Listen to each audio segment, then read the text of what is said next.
Las amenazas de intervención militar de Estados Unidos contra México ya no pueden seguir disfrazándose de simples declaraciones retóricas, exabruptos mediáticos o provocaciones aisladas.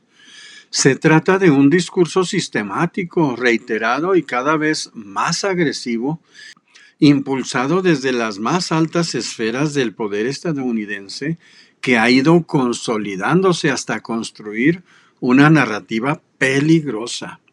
La idea de que una invasión a México no solo sería posible, sino necesaria, inevitable y moralmente justificada. Este discurso no surge de la nada ni responde exclusivamente a coyunturas de seguridad.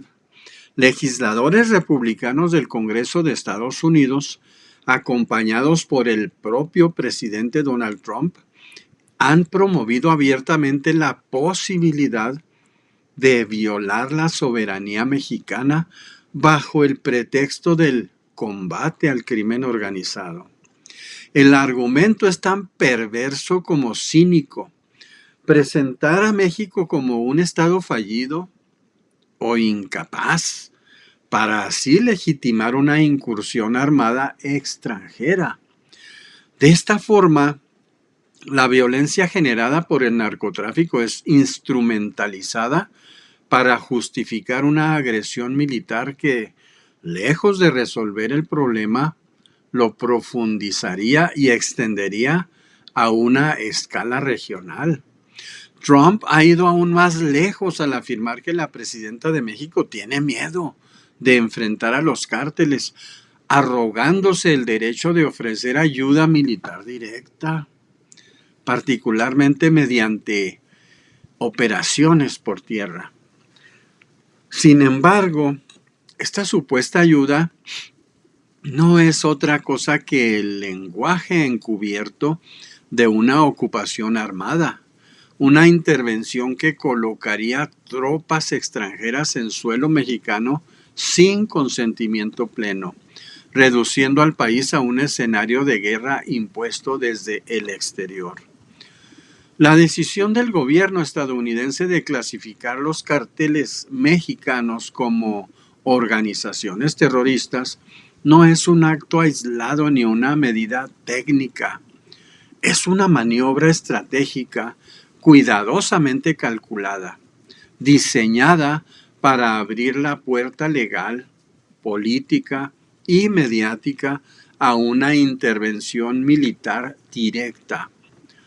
La etiqueta de terrorismo ha sido utilizada históricamente por Estados Unidos como el pretexto ideal para justificar invasiones, bombardeos, ocupaciones prolongadas y la suspensión de cualquier límite impuesto por el derecho internacional. Bajo esta lógica, cualquier país puede ser convertido en enemigo y cualquier agresión puede ser presentada como autodefensa. Este patrón no es nuevo. La política exterior de Trump se ha construido sobre la base de amenazas constantes, chantajes diplomáticos y demostraciones de fuerza, dirigidas contra países que se resisten a someterse a los intereses estratégicos de Washington. El objetivo último ha sido siempre el mismo: control político, dominación económica y apropiación de recursos naturales. En este esquema, América Latina vuelve a ser tratada como patio trasero, como zona de sacrificio y como territorio disponible para la imposición imperial. Venezuela ocupa un lugar central en esta narrativa. De manera reiterada, Trump ha señalado a ese país como ejemplo de hasta dónde está dispuesto a llegar: invasión, desestabilización política, secuestros, sanciones asfixiantes y ruptura abierta del derecho internacional. Todo envuelto en un discurso hipócrita de liberación, democracia y seguridad. Más allá de la veracidad de cada acusación, lo verdaderamente grave es la naturalidad con la que se plantea la violencia como herramienta legítima de política exterior. Lo más alarmante no es únicamente la brutalidad del lenguaje, sino su progresiva normalización. Cada declaración, cada amenaza repetida, cada insinuación de intervención va preparando el terreno para que la idea de invadir México deje de parecer impensable y pase a considerarse una opción válida dentro del debate público estadounidense. Se construye así un consenso artificial basado en el miedo y la desinformación, que busca justificar lo injustificable. En este contexto, la llamada cooperación en materia de seguridad se revela como lo que realmente es: una forma moderna de colonialismo armado, donde la soberanía mexicana es tratada como un obstáculo incómodo y no como un principio inviolable. Las amenazas no están diseñadas para erradicar el crimen organizado. Están orientadas a imponer control, intimidar al gobierno mexicano y someter al país mediante la presión militar y el terror psicológico. Lo que está en juego no es únicamente un debate de seguridad.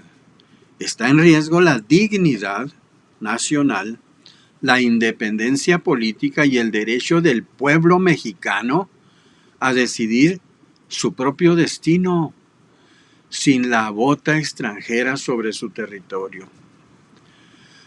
Permitir que estas amenazas sigan avanzando sin denuncia ni resistencia equivale a aceptar la lógica de la fuerza como norma y la subordinación como destino. ¿Qué opinan ustedes, amigos suscriptores del canal Políticos Tercos? ¿Estamos cerca de una invasión, cerca de una guerra entre México y Estados Unidos? Lo cual en la historia pues ya conocemos que pues casi siempre Estados Unidos ha ganado, incluso la mitad de nuestro territorio ya les pertenece. La única invasión que México ha hecho en territorio americano fue en la época de Francisco Villa, al entrar hasta Columbus. De hecho, históricamente es la única invasión que Estados Unidos ha sufrido de cualquier parte del mundo, de cualquier país en la historia. Pero ahora, ya que nos han invadido desde la Constitución de Estados Unidos, desde que se formó ese país, empezaron a apropiarse cada vez de más territorios, no solo aledaños a su territorio, sino en otras partes del continente y en otros continentes también. Lo más importante aquí debiera ser, o debiéramos pensar, primero lo que está haciendo la presidenta Sheinbaum. Ella lo ha repetido infinidad de veces. Nosotros queremos platicar, negociar, resolver los problemas de manera coordinada, cooperación, no subordinación. El Congreso está haciendo su parte también para manifestarle a Estados Unidos que no estamos de acuerdo con ese tipo de agresiones, de insinuaciones, de violencia verbal, y mucho menos estaremos de acuerdo con la violencia física, militar. Aquí lo importante también es rescatar cuántos de los mexicanos actualmente están a favor de Estados Unidos, incluso algunos de ellos con doble nacionalidad, incluso viven en Estados Unidos, tienen propiedades y sin embargo están asusando, están empujando y solicitando la invasión para liberarnos de un narcogobierno, según ellos.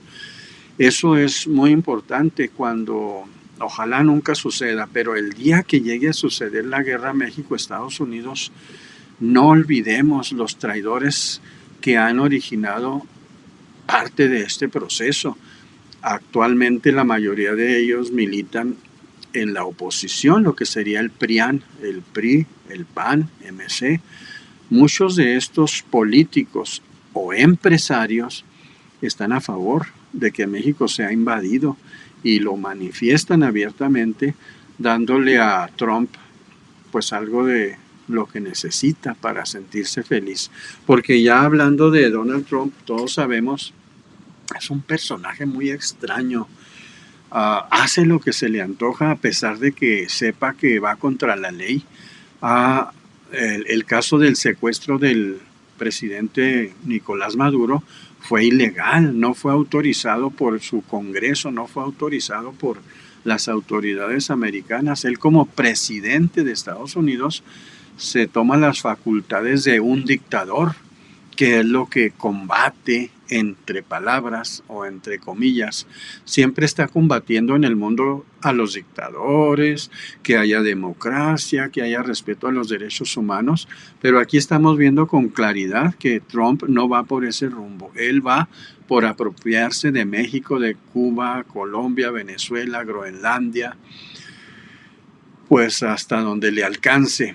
Esto nos recuerda la época de Hitler, donde empezó con un país y después quiso apropiarse de todo el mundo, donde finalmente creo que ya empezó su fracaso fue cuando ya le tocó enfrentarse en Rusia. Recordemos aquellas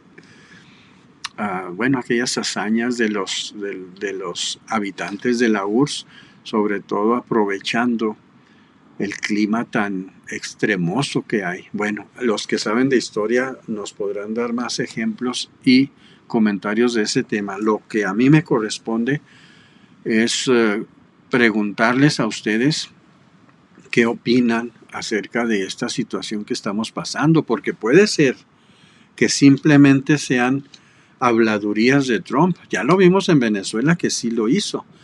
Contra México pudiera no suceder nada, pero estamos muy cerca de que suceda algo semejante, el secuestro de la presidenta, o de plano ya el ejército americano pisar tierra mexicana. Ahí es donde también el Congreso y la presidenta deben de procurar no permitir bases militares en Estados Unidos, como ya lo tiene Colombia, como ya lo tiene Cuba. Hay bases militares en todo el mundo de los Estados Unidos.